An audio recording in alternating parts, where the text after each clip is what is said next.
What's up guys, it's Kelly and today I've got a highly anticipated swatch and review for you. Today I am reviewing the Sally Hansen Good Kind Purelin. A lot of you guys have been asking me to review this brand, but if you haven't heard of it before, basically Sally Hansen, which is a very well-known drugstore brand, recently came out with a new line of polishes called Good Kind Pure. They are listed as being 16 free, which means they are free of 16 of the dangerous chemicals that are found in nail polish. They are also 100% vegan, and they also feature plant-based nail polish brushes. And I feel like this is a really big deal because that's not something that you normally find in drugstore nail polishes. So I've been really excited to try them out. I have a few of them for review. There are 30 different colors available right now. I have 7 of them to show you guys, and I'm also going to be talking a little bit about their top coat. So let me show you guys the swatches first, and then we can talk about my thoughts, the pricing, and the top coat and all that stuff. All right, so roll footage. So most Sally Hansen products do not actually require using a base coat because it's already supposed to be in the formula, but I am, as always, using base coat just to protect my natural nail for these swatches. So I'm starting off with the shade Beat It, which is a really beautiful dark plum cream shade. This is actually what I am wearing in the intro and outro to this video, and I'm actually still wearing it on my nails now because it is a really gorgeous color. You guys know that I really love purple. This one is just a super dark, super warm one, but I like that it's light enough that it doesn't actually look black on the nails. You can definitely tell that it is this nice, beautiful eggplanty kind of color, and it gave me perfect coverage in 2 coats. It looked so nice on the nails, and I don't know, it's just a really good any time of year classic dark vampy color, so I really love it. Next up we have the shade Lavender, which is another purple cream. Sally Hansen truly knows the way to my heart. This is a really beautiful soft pastel shade. I would definitely not call this a pastel neon. It is a little bit softer than those classic pastel neon shades that you see, but this one had a really good formula. I love when pastel soft shades like this are really easy to work with and not chalky or anything. This one did give me full opacity in 2 coats, and I think it looked really gorgeous on the nails, so this is another one that I love and would totally wear any time of year, and it's got a little bit of a dustiness to it that I really like. Next up we have the shade Peony Origins, which is a super bright Barbie pink shade, and this is another cream one. This is another one that I was really impressed with the formula on because sometimes shades like this can be a little bit tricky. This one, again, totally not a neon, but it is almost bright enough to be one, and I was really impressed with the coverage on this. This was almost a 1-coater. I did end up throwing on a 2nd coat because as it was drying, it did look a little bit duller, so I think that 2nd coat really brightened it up. Just a quick note, these polishes are gorgeous, but they are not self-leveling, so you definitely want to put on top coat just to smooth out the whole nail and make it look really nice.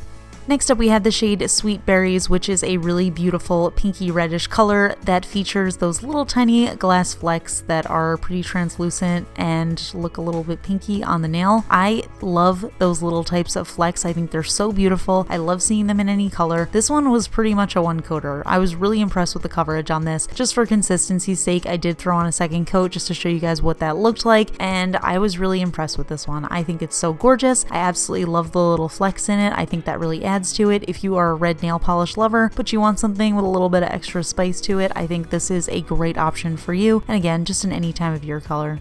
Next up we have the shade Eco Rose, which is actually a really nice dusty rose cream shade. Now, just a quick note, this one ended up being a little bit less dusty on my nails than it looked in the bottle, but I still think it is really beautiful, and I do think it still has a little bit of that dusty quality to it. It is a little bit darker than I also expected it to be on the nail, but again, I really like it. I think it's a nice, soft, neutral, almost kind of shade there that you can really get away with wearing for like office events and that kind of thing. Definitely not something I would reach for, but I'm glad to have it in my collection. Next up we have the shade Pink Cardamom, which is a really beautiful pinky nude shade, and I absolutely love this one. I think this one suits my skin tone so nicely. I love these beautiful cool toned nudes, and I like that this one's almost like a medium color, so it's not too light, not too dark. I think it really would work on any skin tone. I think it's just one of those universally flattering colors. Kind of reminds me of that Silly Putty that we used to play with back in the 90s. Good good times all around, and I would love to wear that color on my nails, so happy to have this color. It looks really good. And last but certainly not least, we have the shade Golden Quartz, which is a really beautiful rose gold metallic foil shade, and I love finding colors like this. I think they're so fun as like accent nails. I think they're great for nail art because they're so opaque. This one was a one coater, but since it was really thin, sometimes with those really thin one coaters, I do like to throw on a second coat, just like, I don't know, it makes me feel like I have a full manicure on, and it feels unfinished sometimes, even if it's one coat opacity. But I think this color looked so gorgeous. I love it, and I'm definitely going to be using this a lot in the spring and summer because, I don't know, it's really pretty. Okay, so in terms of color, formula, bottle, like the new line in general from Sally Hansen, I am really impressed with this. I am a fan of Sally Hansen. My favorite line of theirs is the Insta Dry line, but I really like this line a lot. I think the brush is a lot easier to use. It is a wide flat brush, but it's thinner than their usual polishes, so it is really easy to work with. I think the bottles look really nice. They're professional. They're a little bit classy. I think that's really fun, and I do think it's awesome that they are 16 free. They're vegan. They're using these plant-based products to make them. Like, that's really cool. I didn't show you guys swatches of the top coat, but I'm actually wearing Beat It right now on my nails, and I did top it with the top coat. A couple of quick thoughts on that. I haven't tested it for wear. I've only worn it for a day, but it looks good. But a couple things that I just want to say really quickly about it. One, this is not a quick dry top coat, which is something that I find a little bit disappointing. For me, I really like when my top coat dries super fast, and this one did not dry super fast. Just keep that in mind. I do think once it is totally dry, it looks really good, and my nails feel like nice and hard and like solid. I think it's a good top coat. The other thing I want to note is this does smell a little funky. Now, I don't know if I got a bad bottle or something like that, but it smells a little chemically. It's kind of weird because I would almost associate the smell of this top coat with like brands that aren't even 3 free, meaning like they have all the dangerous chemicals in them. Kind of weird that the top coat has that sort of chemically smell. Let me see.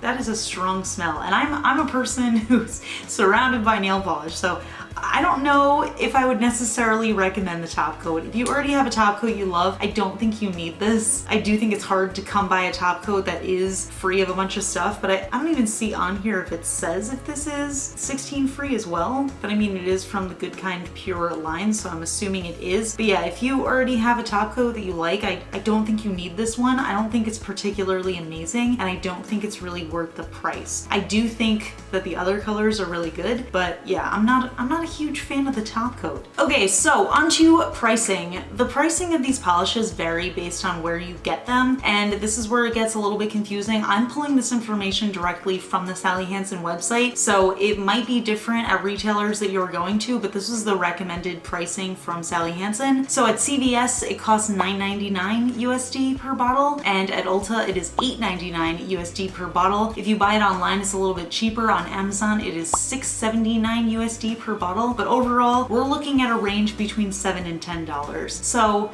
my thoughts on that is I'm kind of conflicted because I really love Sally Hansen. I think they're a great brand, and I think they're a great, in general, affordable drugstore option that is good quality, but I feel like this is a steep price for a drugstore brand. $7 to $10 is what I would pay for a salon brand like OPI or Zoya, so I'm not really sure. Then again, this could be kind of their like salon line, and this could be their kind of top of the line polishes, and I totally get that. I mean, the formulas are really incredible, and if you're looking for something that is 16 free, vegan, you know, plant-based, that sort of thing, then I do think this is worth the price for you. And I also think just the application and the process of that is a lot easier than the Sally Hansen polishes that I've tried before, just because of that really nice plant-based brush. So yeah, those are my thoughts on the polishes. Overall, if you are looking for an inexpensive drugstore brand, this is probably not the line for you. But if you are a person who doesn't mind spending slightly more or spending those salon brand costs for a product that is vegan, that is plant-based, that is 16 free, then I do think this is an awesome product, and they do have a lot of really gorgeous colors. So it's really up to you whether it's worth it or not. I don't know. You guys tell me.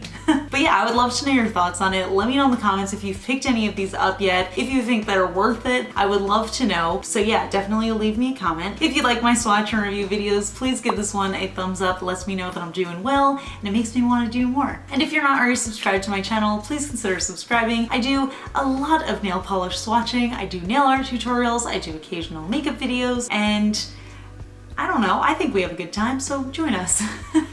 Alright, I'll talk to you guys later. Bye. So, fun fact, I feel like I've talked about this a few times before over the years, but this is just my fun fact update. Once upon a time I told you guys that I didn't have piercings, and then a while later I told you guys that I had some piercings because I got a few piercings in my ears. Now, life update / fun fact.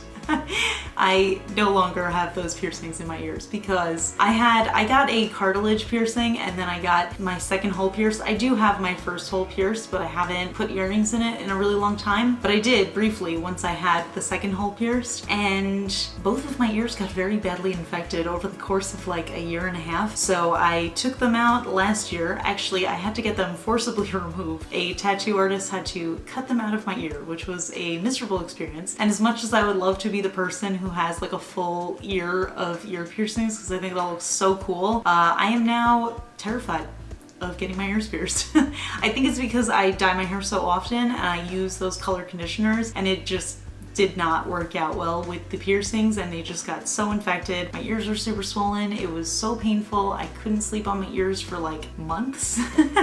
This is not a fun fact. This is a terrible fact, but yeah, just in case anybody's wondering. And I don't have any piercings anywhere else. So I guess right now I don't have any piercings. Technically, I think only one of my first hole piercings is still open because when they were healing, I just obviously didn't have anything in them. So they just all closed up, except for I think this one. Hard to tell. Alright, that's it. I'll talk to you guys later. Bye.